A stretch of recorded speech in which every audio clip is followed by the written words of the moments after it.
சலனம் 118. ஈஸ்வர், இப்போ வர முடியுமா முடியாதா? அவளோ கண்டு கொள்ளாமல் இருக்க, பசிக்குதுடி வா என்று கத்த வந்தவள், என்ன பிரச்சனை உங்களுக்கு? பசிச்சா சாப்பிட வேண்டியதானே, ஏன் கத்துறீங்க? வந்து சாப்பிடு.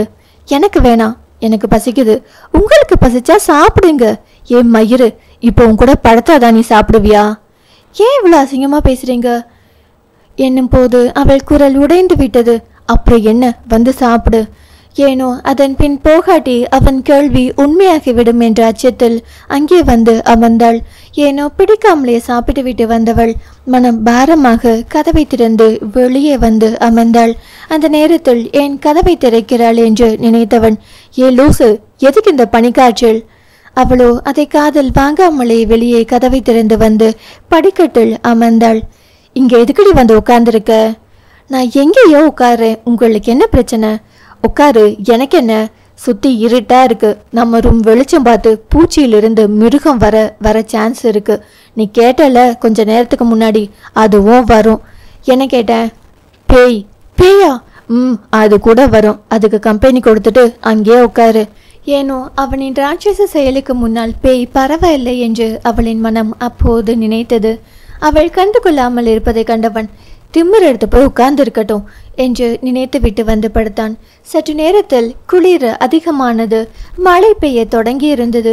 மழைச்சாரல் பெண் அவளின் உடல் சூட்டை கொஞ்சம் கொஞ்சமாக நினைக்க, வாடை காற்றோ அவளின் சூட்டை ஏற்றி கொண்டிருந்தது. அந்த குளிர் ஏகாந்த இரவுக்கு வழிவகுக்க, அதை தவிர்க்க தானே இந்த கடும் குளிரில் வந்து உட்கார்ந்திருக்கிறோம். ஐயோ, என்ன சூழ்நிலை இது? ஏன் இப்படி இந்த இரவு என்னை வாட்டி தொலைக்கிறது என்று மௌனமாய் அழுதாள். ஜன்னல் வழியை எட்டி பார்க்க அவள் மேல் மழை துளி கொஞ்சம் கொஞ்சமாக பட்டு கொண்டிருந்தது. அவனோ, என்ன பண்றா இவ? ஏன் இப்படி திமிர எடுத்து போய் நனையணும் என்ற கோபத்தில் வெளியே வந்து, ஒன்ன தாண்டி உள்ளவா. பரவாயில்ல என்றவள் அங்கேயே அமர, மழையும் கூடவே குளிரும் சேர்ந்து அடிக்க அவனால் அங்கே நிற்க முடியவில்லை. ஆனால் அவள் நினைந்து கொண்டிருந்தாள். குளிர் பிரதேசத்திற்குள் வந்து பிடிவாதத்துடன் அமர்ந்திருப்பவளை அப்படியே விட்டுவிட்டால் காய்ச்சலில் விழுந்து விடுவாள் என்று அறிந்தவன், பிடிவாத வேணாம், இந்த மாதிரி பண்ணினா எனக்கு இன்னும் கோபம் அதிகமாக தான் மாறும். மரியாதையாவா? எனக்கு இங்கே உட்கார்றது பிடிச்சிருக்கு, சொல்றேன்ல, வாடி என்று அதட்ட இன்னும் தள்ளி நின்றாள்.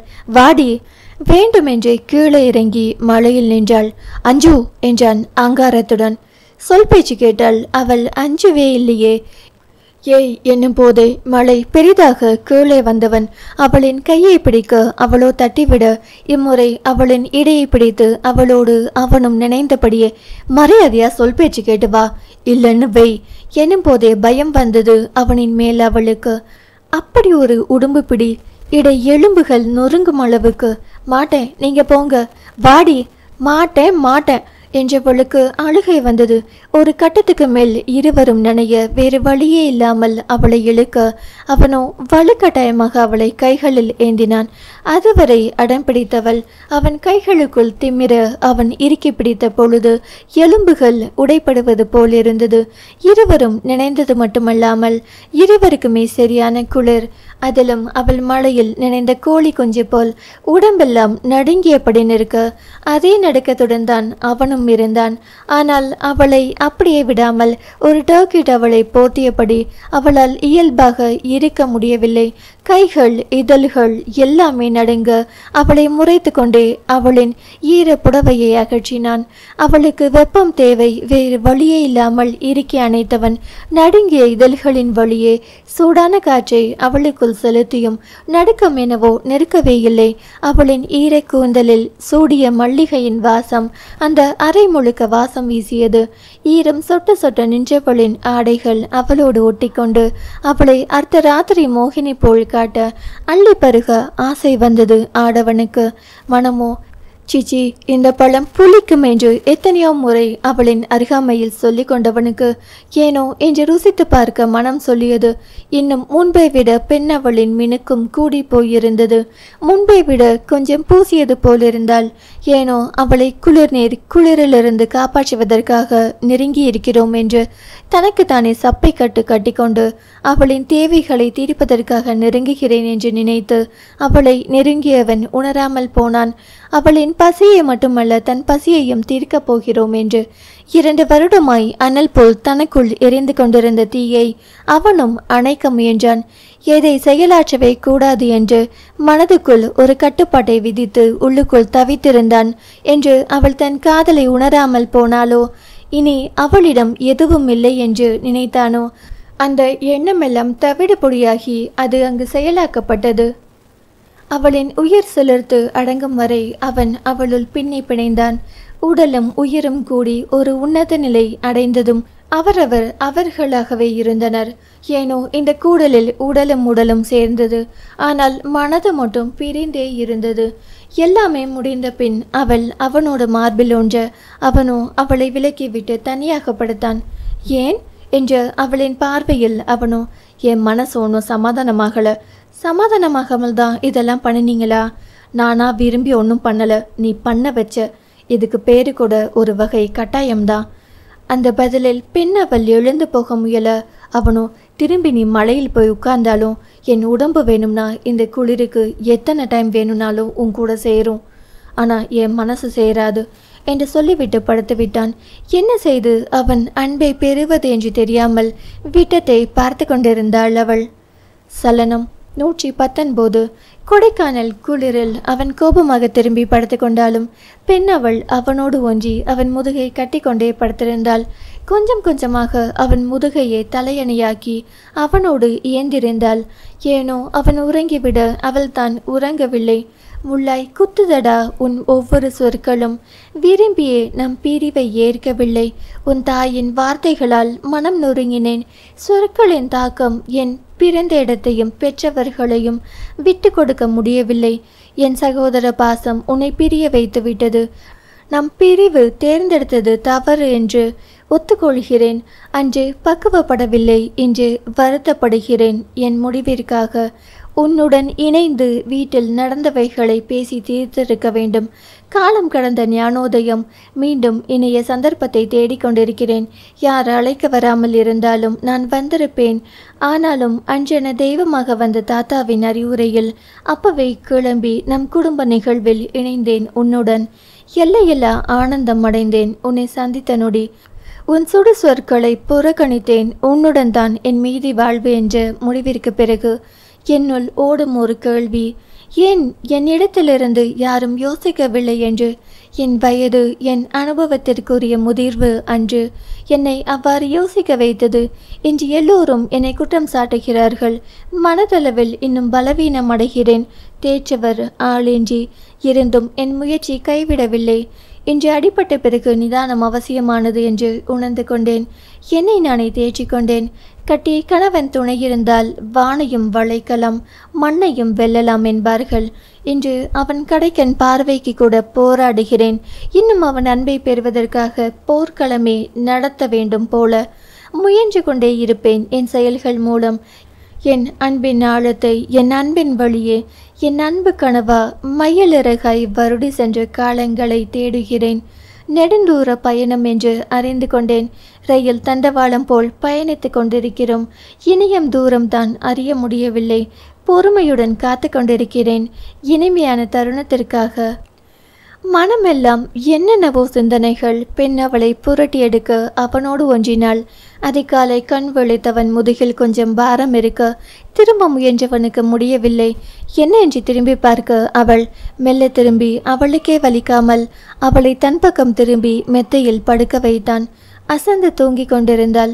கலவிக்கு பின் நெடுந்தூரம் முழித்திருந்திருக்கணும், முக்கியமாக அழுதிருக்கணும் என்று அவளின் முகத்தில் வடிந்து காய்ந்து போயிருந்த கண்ணீர் சாட்சி சொன்னது.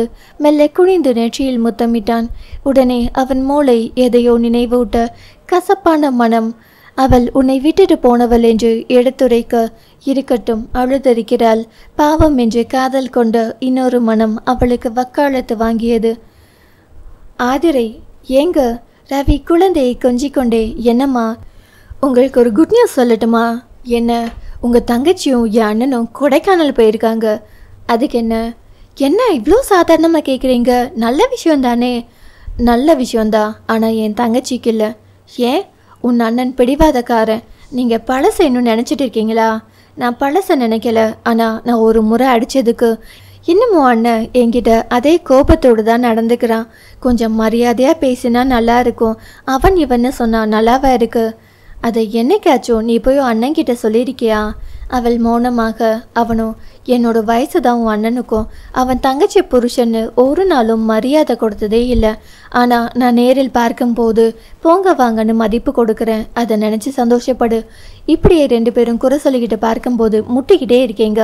எனக்கு எங்கள் அண்ணங்க கூட நீங்கள் எப்பவும் சந்தோஷமாக இருக்கணும்ன்றது மட்டும்தான் என்னோட பெரிய விருப்பம். அப்புறம் நம்ம பையனை பெற்று வச்சுருக்கோம். நாளைக்கு நந்தினி அன்னிக்கோ இல்லை அஞ்சுவுக்கோ பெண் குழந்தை பிறந்தா அவங்கள நம்ம தீரனுக்கு தானே கட்டணும். கையெடுத்து கும்பிட்டவன், வேணா சாமி, உன் வீட்டு சவகாசம் போதும். இடுப்பில் கை வைத்து முறைத்து, என் வீட்டு சவகாசத்துக்கு என்ன குறை?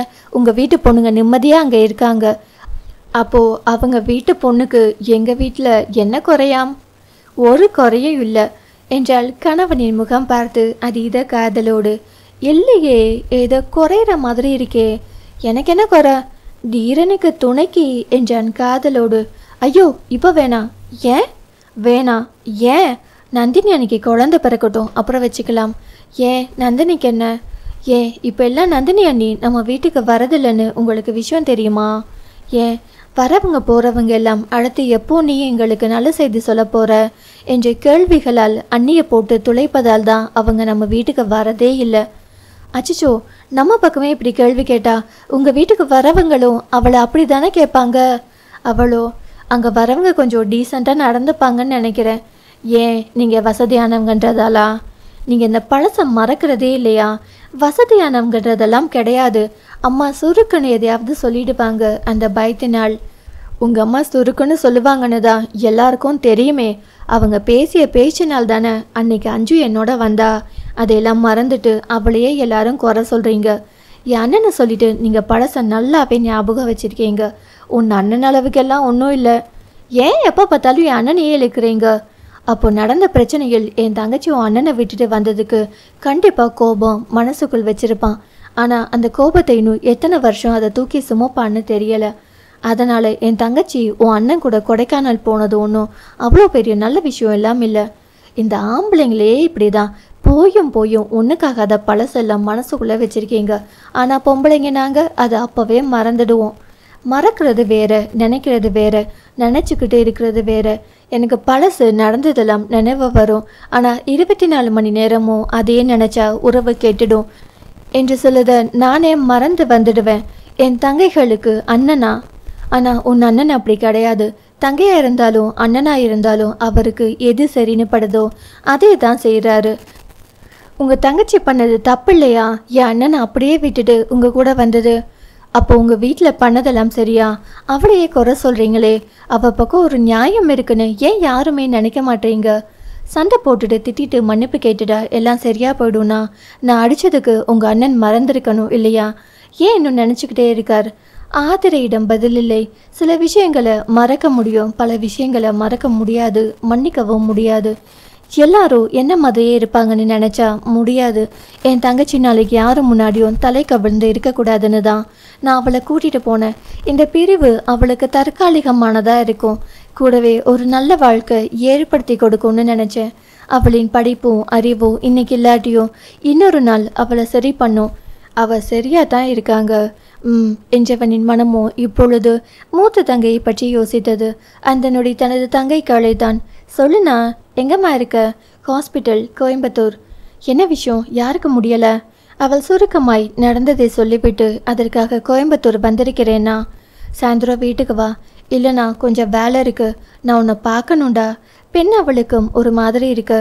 சரிண்ணா, ஆனால் காரில் கொஞ்சம் வெளியே போயிட்டு வரலாம். நான் கோயம்புத்தூர் வரேன்.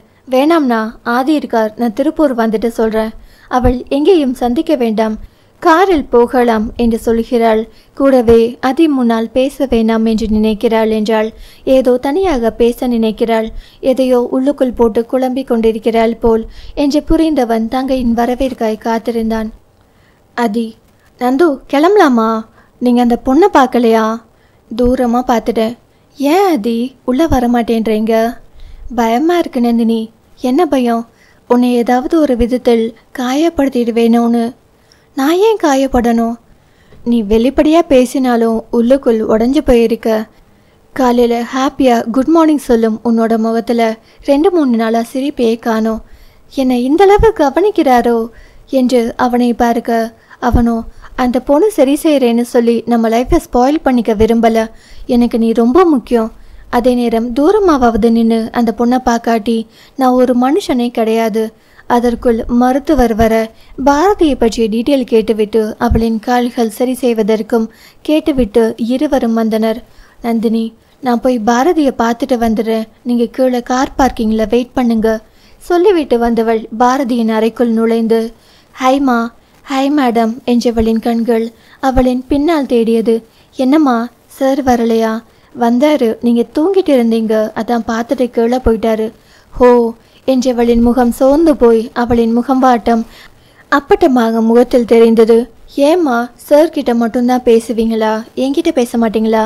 அது இல்லைங்க மேடம், எனக்கு நீங்களும் சாரும் ஒன்று தான். அப்படியா? மேடம், நான் நடந்துடுவேனா?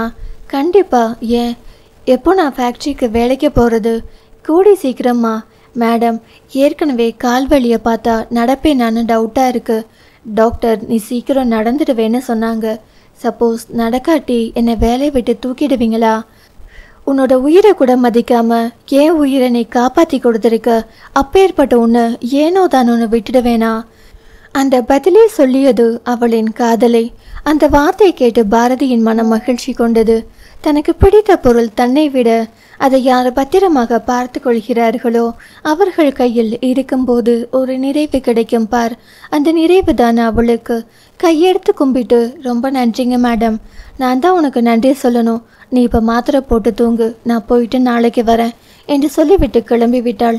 நந்தினிக்குள் குழப்பம். என்னாலேயே இந்த பெண்ணை வெறுக்க முடியவில்லை. ஒருவேளை அதின் பக்கத்தில் இவள் இருக்க இருக்க அவரின் மனமும் மாறிவிடுமோ என்று. சலனம் 120. ரவி, என்னாச்சு நந்தினி? மனசு சரியில்லைனா? அதான். ஏண்டா? அண்ணா, ஏதோ ஒன்று மண்டையை போட்டு குடையுது. என்னாச்சு? என்னன்னு சொல்லு முதல்ல. பாரதி, அது யாரு? நடந்த அனைத்தையும் சொல்லி முடிக்க அவனோ, மாப்பிள்ளை சரியா தானே இருக்காரண்ணா, ஆனால் எங்கே அவளை பார்த்து பிடிச்சிடுமோன்னு பயப்படுறாரு. புரியுதுடா, இது ரொம்ப சென்சிட்டிவ் விஷயம், ரொம்ப கேர்ஃபுல்லாக ஹேண்டில் பண்ணணும். ஆனால் எனக்கே கொஞ்சம் பயமாக இருக்கண்ணா. தெளிவாக யோசித்து முடிவெடுடா. மாப்பிள்ளை நல்லவர், அதனால் பயப்பட ஒன்றும் இல்லை. அந்த பொண்ணு காட்டும் அன்பு உண்மையாகவே உயர்வானதுன்னா அதை நம்ம ஏனோ தானோன்னு ஹேண்டில் பண்ண முடியாது. நீ ஏன் சொல்லிட்ட உயர்வானதுன்னு? அப்புறம் அதை நினச்சி நீ ஏன் பயப்படணும்?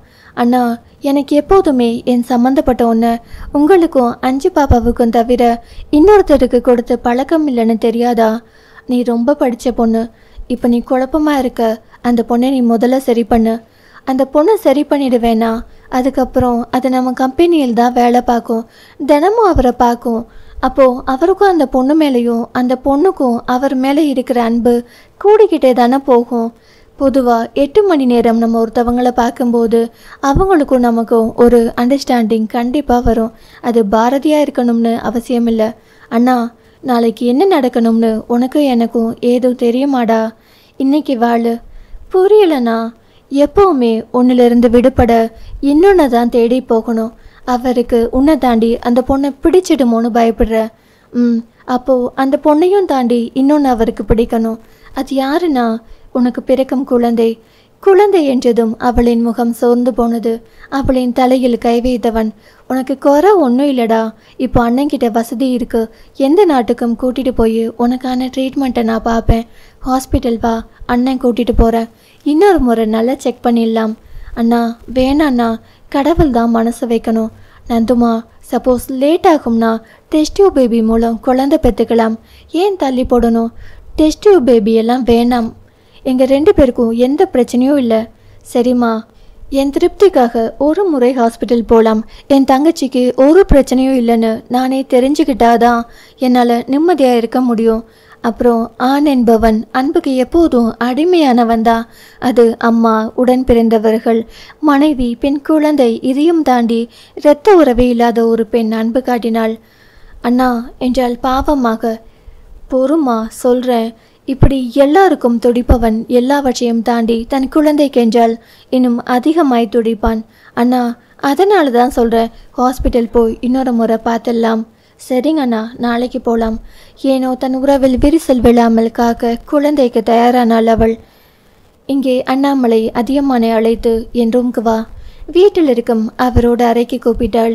ஏதோ முக்கியமான பிரச்சனை என்பதால் அடுத்த நொடியே அலுவலகத்தில் இருந்து கிளம்பி வீட்டிற்கு வந்தவன், சொல்லுங்க தாத்தா, என்ன விஷயம்? அந்த பொண்ணை போய் ஹாஸ்பிட்டலில் பார்த்தியா? எப்படி இருக்கு? நல்லா இருக்காங்க தாத்தா. அதிகண்ணா, சொல்லுங்க தாத்தா. நேற்று நந்தினி அலுவலகத்தில் இருக்கும் கேமரா அறைக்கு போய் சில வீடியோ கேட்டு வாங்கியிருக்கு. அந்த வீடியோவை நீயும் கொஞ்சம் பார் என்றவர் தனது லேப்டாப்பை தன் பேரனின் பக்கம் திருப்பி, இதை கொஞ்சம் பாரு. அந்த லேப்டாப்பில் ஒரு வீடியோ வந்தது. அதில் தான் போகும் பக்கம் எல்லாம் பாரதி பின்னால் வருவது தெரிந்தது. அவன் ஒரு பக்கம் நிலையாக இருந்தால் அவளும் நிலையாக இருப்பாள். அவன் கொஞ்சம் அந்த ஏரியாவில் இல்லாவிட்டாலும் அவளும் அவனை பின்தொடர்ந்து அவன் எங்கே இருக்கிறானோ அங்கே போய் ஒரு முறை பார்த்துவிட்டு பின் வந்து தன் வேலையை செய்வதை தினமும் அன்றாட கடமைகளில் ஒன்றாய் செய்து கொண்டிருப்பதை கண்டான். தாத்தா, இதில் யாரையும் நம்ம குறை சொல்ல முடியாது கண்ணா. ஆனால் இது பெரிதாகாமல் சரியாக்க உன்னால் மட்டும்தான் முடியும். தாத்தா, நானா? ஆமாம், நான் அந்த பொண்ணுக்கிட்ட போய் உட்காந்து பேசட்டுமா? கிழிஞ்சது போ. இதுவரை தெரியாதது இப்போ தெரிஞ்சிட்டதுன்னு அந்த பொண்ணு இன்னும் உரிமை எடுத்துக்கவா? இப்போ இந்த வீடியோவை பார்த்த பிறகு நந்தினி என்ன மனநிலையில் எப்படி இருக்கும்னு கொஞ்சம் யோசிச்சு பாரு தாத்தா என்றான். அடுத்து என்ன செய்ய என்பது போல், யாருக்குமே தெரியாம உன் பாட்டிக்கும் எனக்கு மட்டும் தெரிஞ்ச உன்னையும் அது சொல்லி கொடுத்த வாழ்க்கையின் அனுபவத்தையும் உனக்கு நான் சொல்றேன், உட்காரு என்றதும் அவரின் அருகில் அமர்ந்தான் அவன். என் வாழ்க்கையிலும் ஒரு பெண் வந்தால் என்னையே சுற்றி சுற்றி, அதுவும் உன் பாட்டியை நான் திருமணம் செய்த பின்னர் நான் கொஞ்சம் வசதியானவன். பொருளாதார சூழ்நிலையால் கம்பெனியில் லாஸ் ஏற்பட்டு கொஞ்சம் வசதி கம்மியானது. உன் பாட்டி கொஞ்சம் வசதியானவள். அதனால் எனக்குள் தாழ்வு மனப்பான்மை இருந்தது. எப்படியாவது என் உழைப்பால் முன்னேறிவிடணும் என்று கம்பெனியை கதியாக கிடந்தேன். ஒரு கட்டத்தில் எனக்கும் இருந்த வேலை டென்ஷனில் என்னையை சுற்றி சுற்றி வரும் அந்த பெண்ணோடு அன்பு தேவைப்பட்டது. ஒரு கட்டத்தில் நானும் கொஞ்சம் கொஞ்சமாக பேசி பேசி பழகி நெருக்க அந்த பொண்ணு வாழ்ந்தால் உங்க கூட தான் என்று சொல்லி வீட்டை விட்டுட்டு வந்துட்டு முடிவில் காதலியா மனைவியானு நானே குழம்பி நிற்க அந்த பொண்ணோ உன் பாட்டியின் முன்னே போய் நின்றாள். இந்த மாதிரி ஒரு பிரச்சனையை ஹேண்டில் பண்ண தெரியாமல் மாட்டித்தான் நான் தவித்து உன் பாட்டியோட முன்னாடி போய் முகம் கொடுத்து பேச முடியாமல் கூனி குறுகி போய் அவளிடமே நின்றேன். உன் பாட்டி இந்த உலகத்தில் என்னை நேசித்தது போல் வேறு யாரும் நேசித்திருக்க மாட்டார்கள். அவ்வளவு காதல் அவளுக்கு என் மேல். ஆனால் இதே மாதிரி ஒரு பெண் என்னை விரும்பியதை அறிந்ததும் அவள் கேட்ட முதல் கேள்வி, உங்களுக்கு இந்த பொண்ணை பிடிச்சிருக்கா? அப்போ கூட்டிட்டு போய் வாழுங்க, நான் போகிறேன். அந்த செகண்ட் தான் அவளை பற்றியும் யோசித்தேன். நீ எங்கே போவ? என் புருஷனாக இருக்கிற வரதான் நான் உங்ககிட்ட உரிமை எடுத்துக்க முடியும். இன்னொரு பொண்ணோட புருஷன்கிட்ட எனக்கு என்ன வேலை? நானும் என் குழந்தையும் போகிறோம். குழந்தையா? ஆமாம், இன்னைக்கு தான் தெரிஞ்சிச்சு. வயிற்றில் 3 மாதம் குழந்தை. நான் அப்படியே முள் மீது நிற்கிற மாதிரி இருந்தேன். என்னையே நினைத்து வந்த பெண் என்ன நினைத்தாலோ தெரியவில்லை. உங்கள் முடிவு என்னங்க? நான் தயங்கி நிற்பதை கண்டு இங்கிருந்து போயிடலாமா? நானோ மாட்டேன். என்னால் என் பொண்டாட்டியை தனியாக விட்டுட்டு வர முடியாது. உன் பாட்டியோ, என்கிட்ட பணம் இருக்குது, நான் பையனை வளர்த்து ஆளாக்கிக்குவேன், நீங்கள் போய் வாழுங்க. உங்களுக்கு அந்த பொண்ணு தான் சந்தோஷம்னா உங்கள் சந்தோஷத்தை கெடுக்க நான் எப்பவும் குறுக்க வர மாட்டேன், போங்க என்றாள் அதே அன்போடு. ஆனால் அவள் கண்ணில் எத்தனை வலி இருந்தது தெரியுமா? என்னை ஏன் ஏமாத்திட்டீங்கன்னு கேட்டிருந்தா கூட மனசு ஆறி இருக்கும். ஆனால் அவள் போங்கன்னு சொல்லிட்டு என் முகத்தையே பார்த்தாள். அந்த நிமிஷம் நான் செத்து மண்ணுக்குள்ள புதைந்த நொடி என் கூட வந்த பொண்ணு நான் அப்படியே நிற்பதையும் அவள் போ என்று சொல்வதையும் பார்த்து, அக்கா, இவர் இனி வரமாட்டார், அவருக்கு என்னை விட நீங்கள் தான் முக்கியம், அது அவர் நிற்கிறதுலையே புரிஞ்சிடுச்சு. ஒருவேளை நீங்கள் என்கிட்ட சண்டை போட்டு இருந்தா நான் கண்டிப்பாக இவர் தான் வேணும்னு பிடிவாதம் பிடிச்சிருப்பேன். ஆனால் உங்கள் வாழ்க்கையை கொடுத்துட்டு போறேன்னு சொன்னதுக்கு அப்புறம் உங்களுக்கும் உங்கள் குழந்தைக்கும் நான் துரோகம் பண்ண விரும்பலக்கா, என்னை மன்னிச்சிடுங்க என்று சொல்லிவிட்டு அந்த பொண்ணு போயிடுச்சு. ஆனால் ஒன்று சொல்லட்டுமா, அதுக்கப்புறம் உங்கள் பாட்டிக்கும் எனக்கும் கணவன் மனைவி என்கிற உறவு இருந்ததில்லை. சாகும் வரை ஒரே கட்டில்தான், அதிக நேசம்தான் எனக்கான அத்தனையும் செய்கிறவள். ஒரு நாள் கூட அந்த உறவுக்கு என்னை அனுமதித்ததில்லை. ஏன், நான் தான் திருந்து விட்டேன் இல்லை, அந்த பொண்ணு கூட போகலைல்ல. எப்போ உங்கள் வாழ்க்கையில் என்னை விட இன்னொரு பெண் பெட்டர்னு தோணுச்சோ அப்போவே நான் அங்கே இல்லை. ஆனால் என்னோட நேசம் உங்களுக்கானது. உங்களை கவனித்து கொள்வதில் எந்த குறையும் இருக்காது. ஆனால் எப்போவும் செகண்ட் சாய்ஸ்ன்ற இடத்தில் நான் எப்பவும் இருக்க மாட்டேன் என்று சொன்னவள் கடைசி வரை அவள் கடமையை சரியாக செய்தாள். ஆனால் நான் அவளை காயப்படுத்திட்டே இருந்தேன். என் பக்கத்தில் வரலன்னு அவள் இறந்ததுக்கு அப்புறம்தான் அவள் டைரி எழுதுவான்னு எனக்கு தெரியும். அதில் தான் எழுதியிருந்தா, படுக்கேற மட்டுமே காதலுக்கு முக்கியத்துவம் என்றால் இங்கு காதல் எங்கே இருக்கிறது? ஒரு முறை கூட என்னிடம் வந்து செய்த தவறுக்கு மன்னிப்பு கேட்க தோன்றவில்லையா உங்களுக்கு? என் மனதை காயப்படுத்தியதற்கு எனக்காக ஒரு நேரம் ஒதுக்கி என்னை சமாதானப்படுத்த தெரியவில்லை. கட்டிலில் படுக்கவில்லை என்றதும் 1000 கோபம் வருகிறது உங்களுக்கு. இதேபோல் நான் இன்னொரு ஆணிடம் போய்விட்டு வந்திருந்தால் உங்களின் எண்ணம் என்னவாக இருந்திருக்கும்? மனமும் உடம்பும் ஒருவனுக்கென்று என் அம்மா சொல்லிக் கொடுத்து வளர்த்ததால் இந்த நிமிடம் வரை உங்களோடு இருக்கிறேன். ஆனால் உங்கள் அம்மா உங்களுக்கு அப்படி சொல்லிக் கொடுத்து வளர்க்கலையா? காதலுக்கு மன்னிப்பு முக்கியம் என்பதை விட மனம் ரொம்ப முக்கியம். என் மனதை உடைத்துவிட்டு அதை சரி செய்ய நினைக்காத நீங்கள் எப்போதும் என் கட்டில் அறையில் இடம்பெற மாட்டீர்கள். அப்பதான் புரிஞ்சது, ரொம்ப தெளிவான பெண்கள் சில தவறுகளை மன்னிக்கவே மாட்டார்கள் என்று. நானும் கூட அவளிடம் உட்கார்ந்து பேசி மன்னிப்பு கேட்டிருந்தால் சந்தோஷமாய் வாழ்ந்திருப்போமோ என்னவோ. நந்தினியும் அப்படிதான். ரொம்ப சென்சிட்டிவ், ரொம்ப தெளிவு, ரொம்ப அறிவு. அதீத காதல் தவறுகளை மன்னிக்கும். அதே நேரம் அப்படி என்ன நம்ம விட இன்னொரு பெண் சிறந்து விட்டாள் என்ற எண்ணம் உயரும் பொழுது அங்கு அவர்கள் தங்களை தாழ்த்தி கொள்வார்கள். நம்ம அப்படி தாழ்ந்து போய் வாழ வேண்டும் என்று அடுத்த முடிவுக்கு வருவார்கள். அதனால் தான் சொல்கிறேன், உன்னோட வாழ்க்கையில் இன்னொரு பெண் வேண்டாம். தாத்தா, நந்தினி கூட வாழணும். ஆனால் அதே நேரம் பாரதியை பற்றி கவலைப்படாத, நான் பார்த்துக்கிறேன். தாத்தா, அந்த பொண்ணு லைஃப் சேஃப்டி பண்ணிட்டா நான் நிம்மதியாக இருப்பேன். கண்ணா, உன் தாத்தா எதுவும் பண்ணிடுவேன்னு நீ பயப்படுறியா? என் பேரனை நேசிக்கிற ஒரு பொண்ணு அவள். அப்படியெல்லாம் விட்டுட மாட்டேன். என் வாழ்க்கையில் ஒரு பொண்ணு பாதியில் போனா அவள் என்ன ஆனான்னு கூட தெரியலை. அந்த பாவம் கூட என் வாழ்க்கையில் ஒரு நிறைவில்லாமல் போனதற்கு காரணமாக இருக்கும். உனக்கு அந்த பாவத்தை நான் சேர்த்து வைக்க மாட்டேன். நான் அந்த பொண்ணு வாழ்க்கையை வளமாக்குவேன். ஆனால் இனி நீ அந்த பொண்ணை பற்றி யோசிக்கக்கூடாது, அவ்வளவுதான். அவள் நல்லா இருக்கான்னு தெரிஞ்சா கண்டிப்பாக யோசிக்க மாட்டேன் தாத்தா. கண்டிப்பாக அவளை சரி செய்துட்டு உனக்கு காமிக்கிறேன். ரொம்ப நன்றி தாத்தா. இப்போதான் என் மனசில் இருக்கிற பாரம் குறைஞ்சிருக்கு. அதுபோல் நந்தினியை தவிர வேறு எந்த பொண்ணையும் எப்போவும் நேசிக்க மாட்டேன். என் பேர பிள்ளைங்க 3 நல்லா வாழ்வதை காட்டிலும் எனக்கு வேறு என்ன சந்தோஷம் இருக்க போகுது? அதனால தான் தேடி தேடி உங்களுக்கு இந்த மாதிரி பொண்ணையும் மாப்பிள்ளையும் பார்த்து கட்டி வச்சேன். 3மே தங்கங்கள். இப்போ கூட நந்தினி எவ்வளவு தெளிவாக யோசிக்கிறா பாத்தியா?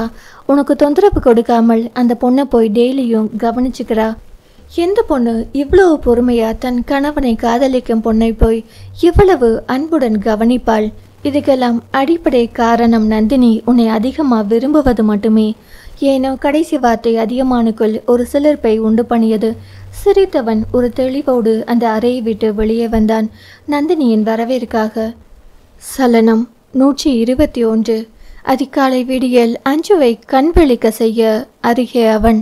விடியல் எல்லோருக்கும் அமைதியாக அமைந்து விடாது போல் அருகே இருந்தும் அமைதி தராத கணவனின் செயல் மனதில் ஒரு சோர்வும் செயல்களில் எரிச்சலும் தர எழப்போனவளின் இடையில் ஒரு சுமை. அவனின் வலது கை அணைத்திருந்தது. அதுவரை சோர்ந்த மனம் சட்டென்று சிரிப்பாய்ந்தது வெளியே பறக்க. கொஞ்ச நேரம் அந்த அணைப்பில் இருந்து விட்டு பின்னேக்கி அவன் நெற்றியில் முத்தமிட்டு எழுந்து போனாள் குளியலறைக்கு. எவ்வளவு சோகமும் அந்த ஒற்றை அணைப்பில் நீங்கும் அளவுக்கு நாம் வீக்காக இருக்கிறோம் என்று கேட்டுக்கொண்டாலும் அந்த அணைப்பில் ஒருவித மகிழ்ச்சி இருக்கத்தான் செய்கிறது. எவ்வளவு கோபமாக கேவலமாக திட்டினாலும் முடிவில் டி என்று முடிக்கும் போது ஏனோ அவனுக்கும் தனக்குமான உரிமையை அது பறைசாற்றுகிறது. சில எண்ணங்கள் தான் காதலை வளர்க்கும். அந்த உரிமையான கோபத்திலும் உண்மையான திட்டுகளிலும் உரிமையான அணைப்பிலும் காதல் என்னவோ வாழ்ந்து கொண்டுதான் இருக்கிறது. குளித்து முடித்து வந்தவள் இன்றும் புடவையை உடுத்தினாள். ஏனோ புடவையில் கொஞ்சம் மயங்கும் ரகம் தான் தன் கணவன் என்று புரிந்து வைத்திருக்கிறாள். என்றுமே முழுதாய் காட்டும் போது ஒரு ஈர்ப்பு இருக்காது போலும். அரைக்குறையாக அங்கங்கே தெரியும் சிறு இடைவெளியில் ஒரு உஷ்ணம் தன் மன்னவனை மயக்கும் என்பதாலும் புடவை தன் கணவனுக்குள் ஒளிந்திருக்கும் சிறு காதலை வெளிக்கொணரவும் அன்பை வளர்க்கும் என்பதாலும் புடவையை மட்டும் எடுத்து வந்திருந்தாள் அவள்.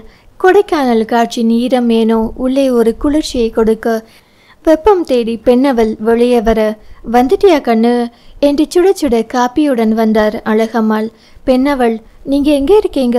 கீழே பள்ளத்தில் என்றவர் 2 டம்ளர்களில் ஊற்ற ஆரம்பித்தார்.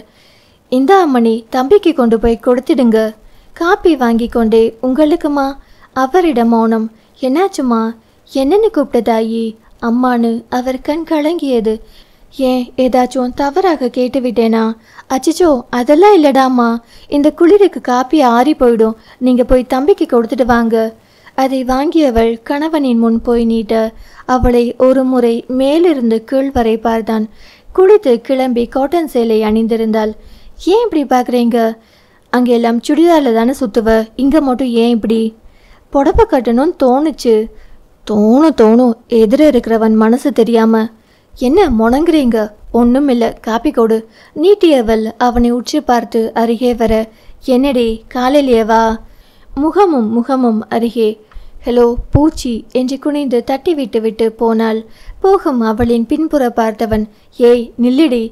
திரும்பி, ஏங்க ஒழுங்கா சேலை கட்ட தெரியாதா? ஏன், நல்லா தானே கட்டியிருக்கேன். எதுக்கு இடுப்பு தெரிகிற மாதிரி காட்டுற? அதை ஏன் பார்க்குறீங்க? ஏன் காட்டுற?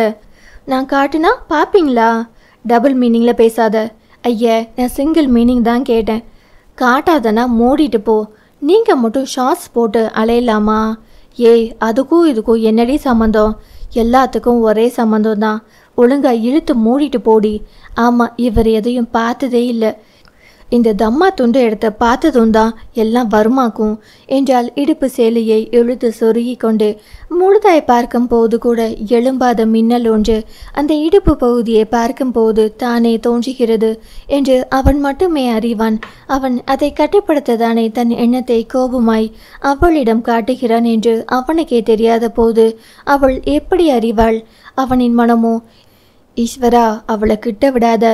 2 நாளா வேணாம் என்று திட்டிக் கொண்டாலும் எல்லாம் நம்மை மீறி நடக்குது, இது நல்லதுக்கே இல்லை என்று சொல்லிக்கொண்டான்.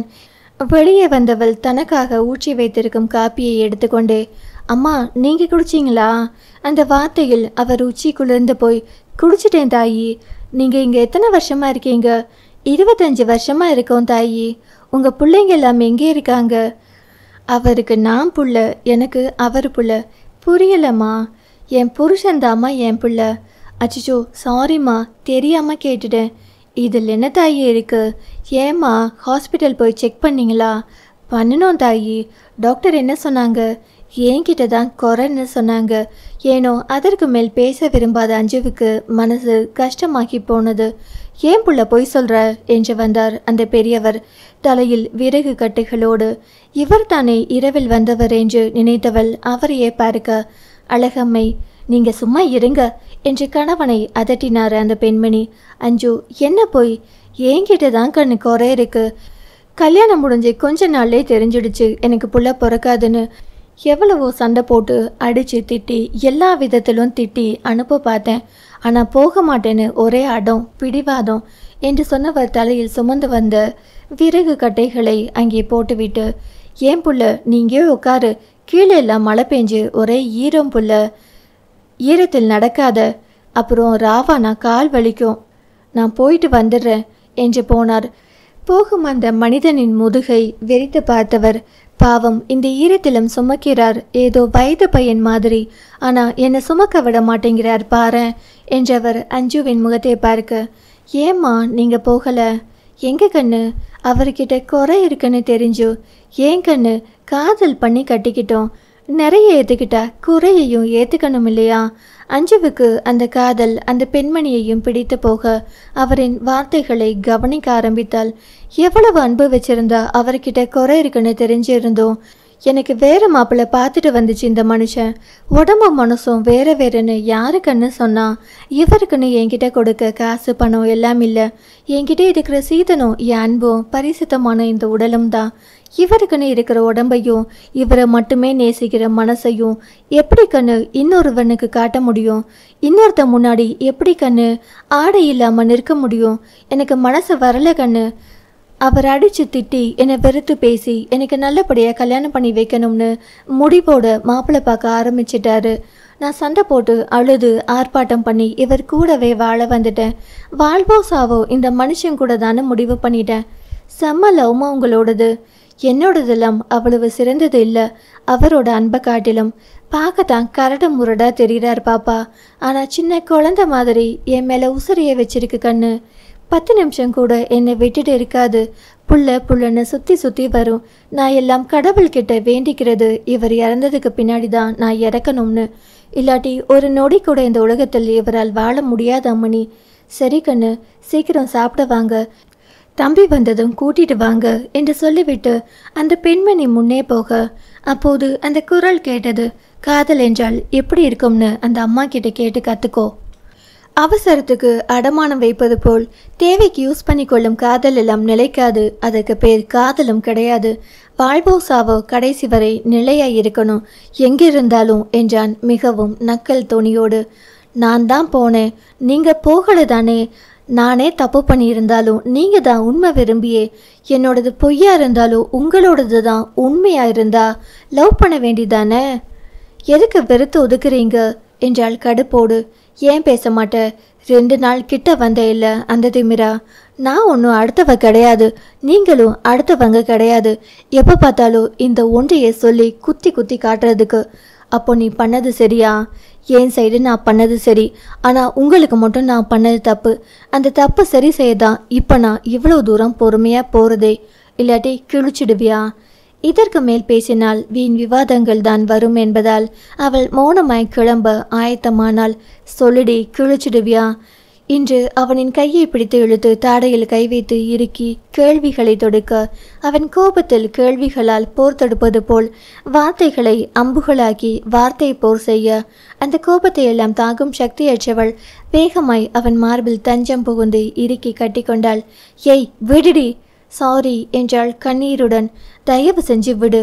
சாரி, அப்போ எனக்கு சரின்னு பட்டது. ஆனால் அந்த கோபத்தில் அந்த நேரத்தில் உங்களை பற்றி யோசிக்க மறந்துட்டேன், தெரியாமல் செஞ்சிட்டேன், சாரி என்றாள் கண்ணீருடன். வார்த்தைக்கு வார்த்தை பேசினால் சண்டை போடலாம், ஆனால் அன்பை ஏற்றுக்கொள்ளுமாறு கெஞ்சும் அவளிடம் யுத்தம் நடத்த அவனால் முடியவில்லைதான். சலனம் 122. ஈஸ்வர் மௌனமாக அவளையே பார்த்தான். அவள் தன் மார்பு மீது சாய்ந்திருக்கும் போது அவளை விலக்கிவிட அவனால் முடியவில்லை. தயவு செய்து இப்படி பண்ணாதப்பா.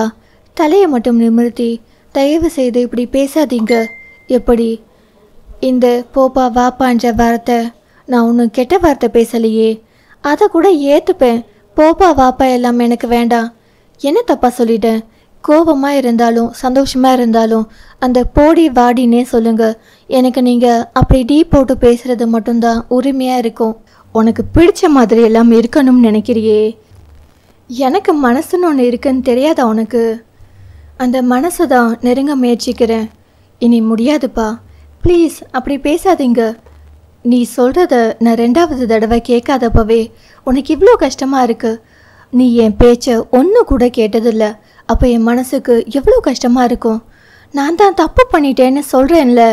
அஞ்சு, ஒன்று புரிஞ்சுக்கோ. என் மனசு சரியாகணும், அதுக்கு கொஞ்சம் நாள் ஆகும். கெஞ்சுறதா இருந்தாலும் கொஞ்சுறதா இருந்தாலும் காதல் அதிகமாகும் போது தான் பண்ண முடியும். நீ எனக்குள் உன் மேலே இருக்கிற லவ்வை, இல்லை நம்பிக்கையை உடைச்சிட்ட. அது வரணும்னா நீ என்னையும் என் மனசையும் புரிஞ்சுக்கோ. எப்போ என் மனசு இவ ஏன் அஞ்சுன்னு சொல்லுதோ, அதாவது நம்புதோ, அப்போ என் காதலும் வெளிப்படும். நீ உன் பழைய ஈஸ்வரை பாப்ப. அழுகை வந்தது. ஆனாலும் அவன் சொல்வதிலும் உண்மை இருக்க அவன் மார்பிலேயே சாய்ந்து கொண்டு, நான் ஒன்று கேட்கட்டுமா? செய்வீங்களா? என்னன்னு முதல்ல சொல்லு. நான் கேட்குறது உங்களுக்கு அசிங்கமாக கூட தெரியும். முதல்ல கேளு. எனக்கு ரொம்ப நாளாக நல்ல தூக்கமே இல்லாமல் இருந்தது. ஆனால் உங்களுக்கு பிடிக்குதோ இல்லையோ, உங்களின் அருகாமையோ உங்கள் மூச்சுக்காதோ என் மேலே பட்டுக்கிட்டே இருக்கும்போது தான் நான் நிம்மதியாக தூங்கியிருக்கேன். எனக்கு அது மட்டும் வேணும். உன் பக்கத்தில் படுத்துட்டு எதுவுமே பண்ணாமல் தூங்க முடியுமா? பண்ணுங்க, யார் வேணாம்னு சொன்னாங்க? என் பொண்டாட்டின்ற உரிமையில் ரசித்து வாழ வேண்டிய இரவில் ஒரு வெறுப்பை சுமந்துட்டு ஏனோ கடமைக்குன்னு ஒரு உறவை வச்சுக்க சொல்கிறியா? உலகத்தில் இருக்கிற எல்லா கணவன்மார்களும் ரசித்து தான் பொண்டாட்டியை தொடுறாங்களா? பிடிக்குதோ பிடிக்கலையோ அந்த வாழ்க்கையை வாழ இரவில் ஒரு உறவை தொடங்கிக்கிறாங்க. காலப்போக்கில் அதுவே அவங்கள இணைச்சிக்கும். இப்போ உன் பக்கத்தில் படுக்கணுமா இல்லை உறவை வச்சுக்கணுமா? ரெண்டும் தான். ஏன் எனக்கு ஹார்மோன் வேலை செய்யாதா? ஒவ்வொரு பீரியட் முன்னும் பின்னும் உங்கள் அருகாமை இல்லாமல் ஏங்கி ஹார்மோன் இம்பேலன்ஸ் ஆகி நான் டென்ஷன் ஆகிறேன். அதுவே வாழவே பிடிக்காம சாக தூண்டி இருக்கு. நீங்கள் சொல்கிறீங்களே என்னை மறந்துட்ட, உனக்கு குடும்பம் பெருசுன்னு, உனக்கு சுய புத்தியே இல்லைன்னு, காதல் இல்லைன்னு, மொத்தத்தில் எதுவுமே இல்லைன்னு, உணர்ச்சி வசத்தில் முடிவுகளை உடனே எடுப்பவள்னு. ஆனால் எப்படி வேணும்னாலும் வாழலாம் என்று வாழ்கிற நாட்டில் தெருவுக்கு தெரு கட்டிப்பிடிச்சு முத்தம் கொடுக்கிற ஆட்களை பார்த்த பின்னும், என் பின்னால் என்னை அடைய நினைக்கும் ஆண்கள் சுற்றிய பின்னாலும், என் உணர்வுகள் என்னை இரவில் உறங்க விடாமல் கொன்ன பின்னும் கூட என் மனசையும் உடலையும் உங்களுக்குன்னு பத்திரப்படுத்தி வச்சிருக்கேன். ஏன் தெரியுமா? என் காதலும் என் மனசும் என் உடம்பும் உங்களுக்கு மட்டுமே. அதில் நீங்கள் மட்டும்தான் இருக்கீங்க. என்ன, இன்னொருத்தன் அதான் கடத்திட்டு போய் வச்சு சீரழிக்க பார்த்தானே, அப்படி ஒன்று நடந்திருந்தா அந்த நிமிஷமே செத்துருப்பேன். இதுதான் என் காதல். எனக்கு அப்பதான் உங்கள் மேல் நான் வச்சிருக்கிற லவ் புரிஞ்சுக்கிட்டேன் என்றால் அவனின் மார்பை ஈரமாக்கி மெல்ல அணைத்தவன் என்ன சொல்ல என்ன செய்ய என்று யோசிக்கும் போதே அவனின் கைகள் அவளின் தலையை அவனை அறியாமலேயே வருட ஆரம்பித்தது. என்னோட உணர்வுக்கு நீங்கள் எப்பவுமே உடனிருங்க. சத்தியமா உங்களின் உடைஞ்ச மனசை சரி பண்ண வேண்டியது இனி ஏன் பொறுப்பு. எல்லாத்துக்கும் சாரி என்றால் மார்பில் முகம் புதைத்து கொண்டே. பேசி தீராத பிரச்சனைகளும் இல்லை, சொல்லி புரிய வைக்க முடியாத காதலும் இல்லை. அவள் அவனின் மனதை படிக்க ஆரம்பித்து விட்டாள். இனி அவன் மாறுவானா, அவன் மனம் இறங்குமா என்பது அவனுக்கு மட்டுமே தெரிஞ்ச விஷயம். ஆனால் அவன் அவளை விடவே இல்லை. அடுத்து அங்கிருந்த ஒரு இரவு முழுதும் அதுவே அவளை இனி தன் வாழ்க்கையை வசப்படுத்தும் என்ற நம்பிக்கை கொடுக்க தொலைந்த உற்சாகத்தை மீட்டு கொண்டு புத்தம் புது பொலிவுடன் திருப்பூர் நோக்கி பயணிக்க ஆயத்தமானாள். இருவரும் திருப்பூர் நோக்கி கிளம்பணும் என்று தங்களது துணிகளை எல்லாம் எடுத்துக்கொண்டு வெளியே வரும்போது அழகம்மையும் அவரின் கணவனும் அங்கே காத்திருக்க அஞ்சு அவரிடம் போய், நான் சும்மா பேச்சுக்கே அம்மான்னு கூப்பிட்டப்பவே உங்கள் கண்ணில் அப்படி ஒரு சந்தோஷத்தை பார்த்தேன். உண்மையா சொல்கிறேன், உங்களுக்கு ஒரு பொண்ணா கடைசி வரைக்கும் இருப்பேன் என்றால் அவரை கட்டிப்பிடித்து கொண்டு. அது ஒரு நெகிழ்ச்சியான தருணம். அந்த வார்த்தை அவர்களை உயிர் பூட்ட அவள் சற்று தெளிவானாள். அந்த பெரியவர், என்ன தம்பி, பாப்பாவை வெளியவே கூட்டிட்டு போகல, கொடைக்கானல் வந்து சுற்றி பார்க்கவே இல்லையே. அவனோ அவளையே பார்த்து, விட்டால் தானே போக முடியும், என்ன பேசுகிறார் என்று அவனை பார்த்துவிட்டு புரியாமல், சரிங்கப்பா, மழையா பெய்யுது, எங்க போய் வேலையை பார்க்க முடியும், அடுத்த முறை வரும்போது பார்த்து கொள்கிறோம் என்று சொல்லிவிட்டு வண்டியில் ஏறி சற்று பிரயாணப்பட்ட பிறகு, நீங்க என்னை கூட்டிட்டு போகாம இருந்துட்டு நான் விடவே இல்லைன்னு சொல்றீங்க. நைட்டெல்லாம் தூங்க விட்டாதானடி பகல்ல முழிச்சு எங்கேயாச்சும் போக முடியும். ஃபர்ஸ்ட் 2 நாளாவது நைட்டு தான் தூங்க விடலை, நேற்று பகல்லையும் தூங்க விடலையே, அப்புறம் நான் எப்படி உன்னை கூட்டிட்டு போக முடியும்? எனக்கு ஒரு டவுட்டு, அப்போ கொடைக்கானல் வரவங்க எல்லாம் எப்படி சுற்றி பார்க்குறாங்க? ஒன்று பண்ணுறேன், என்ன, நான் வண்டியை இங்கே நிப்பாட்டுறேன், நீ எதிரில் வரவங்க எல்லார்கிட்டையும் போய் கேட்டு தெரிஞ்சுக்கிட்டு வரியா? அவள் அவனை பார்த்து, இது போய் எப்படிங்க கேட்க முடியும், தெரியுதுல, மூடிட்டு வா. உங்கள் வீட்டில் யாராச்சும் எங்கே போனேன்னு கேட்டா நான் என்ன பதில் சொல்லுவேன்? ஏண்டி, பஞ்சதெல்லாம் நீ கேள்வி மட்டும் என்கிட்ட கேட்பியா? என்ன பண்ணேனா? நீ சும்மா இருந்திருந்தா இந்நேரம் கொடைக்கானல் முழுசையும் சுற்றி பார்த்துருக்கலாம். அது யாருக்கு வேணும்? என்னடி, அது யாருக்கு வேணும்? புரியல. நான் சுற்றி பார்க்க வரல. அப்போ நீ தெரிஞ்சேதான் கொடைக்கானல் வந்தியா? உங்ககிட்ட பேசணும்னு வந்தேன், பேசிட்டேன். எங்கே பேசின? அதெல்லாம் பேசினேன். அதான் என்ன பேசின? ஏனோ அவன் நல்ல மூடில் இருக்கும்போது நாம் எதையாவது பேச தெரியாமல் பேசி அவன் மீண்டும் பழையவற்றை நினைத்து பேச ஆரம்பித்து விட்டாள் என்று மனம் அறிவுறுத்த பயந்து போனவள், எனக்கு வாமிட் வர மாதிரி இருக்கு, எதையும் அளவா சாப்பிடணும், நல்லா இருக்குன்னு எல்லாத்தையும் எடுத்து வயிற்றில் கொட்டிக்கிட்டா இப்படிதான். என்ன பண்ணுறது, உங்கள் அளவுக்கு கண்ட்ரோலிங் பவர் எனக்கு இல்லையே. அது இல்லைதான். எது இல்லை? Controlling power. அவன் இரட்டை அர்த்தத்தில் பேசுகிறான் என்பதால் அவனை பார்க்காமல் ஜன்னல் வழியில் பார்வையை திருப்பினாள். என்னடி, காது கேட்காத மாதிரி உம்முன்னு வர?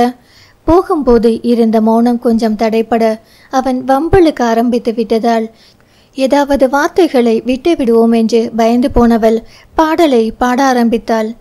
கரைகளில் கரையும் வெண்ணுரை, கரைத்திடும் மொழிகளா விழிகளின் வளையல் வானவில், நிறங்களே காதலே நீ இன்றி மூடுமே என் வானம், நீதானே காதலை என்னாலும் உருகி உருகி போனதடி என் உள்ளம் யானியே, குறுகி குறுகி போனதடி என் எண்ணம் யானியே.